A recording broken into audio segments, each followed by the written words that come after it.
இன்னைக்கு நம்ம பார்க்க இருக்கிறது வந்து ரீசைக்கிளிங். இது சம்மந்தமான ஒரு சின்ன ஒரு வீடியோ. விழிப்புணர்வுமான. தயவுசெய்து ஹலோ, ஹலோ, ஹலோ, ஹலோ அங்க போட்றாதீங்க. Okay, okay, okay. ஆ இது என்னன்னு சொன்னாக்கா, இது போல விஷயங்கள வந்துட்டு வீட்ல உள்ள கார்பேஜ்ல போட்றக்கூடாது. இந்த பால் டின்னு, இந்த பால் டப்பா, அப்புறம் நெய் டின்னு, இந்த எண்ணெய் கேனு இது போல ரீசைக்கிளுக்குள்ள எல்லாத்தையும் தனியா எடுத்து வச்சுட்டு, நீங்க கரெக்ட்டா ஒரு இடத்துல போட்டீங்கனாக்கா, இந்த நாடும் சுத்தமாவும், அதுபோல ரீசைக்கிள் பண்றதுக்கு ரொம்ப வசதியாவும் இருக்கும், ஈஸியாவும் இருக்கும். இங்க பாருங்க இது ஏய் ஏய் ஏய் அதுல இல்ல, அதுல இல்ல.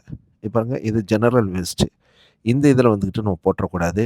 இதுக்காக தனியாவே இங்க அபுதாபில பொறுத்தவரைக்கும், ரீசைக்கிள் பண்றதுக்காக ஒவ்வொரு குப்பையும் எங்கெங்க போடணுங்கிறத வந்து கிளியரா மென்ஷன் பண்ணி வச்சிருக்காங்க. இந்த இடத்துல பார்த்தீங்கன்னாக்கா, கிரீன் கலர்ல வச்சிருப்பாங்க. ரீசைக்கிளுக்காக உள்ளது.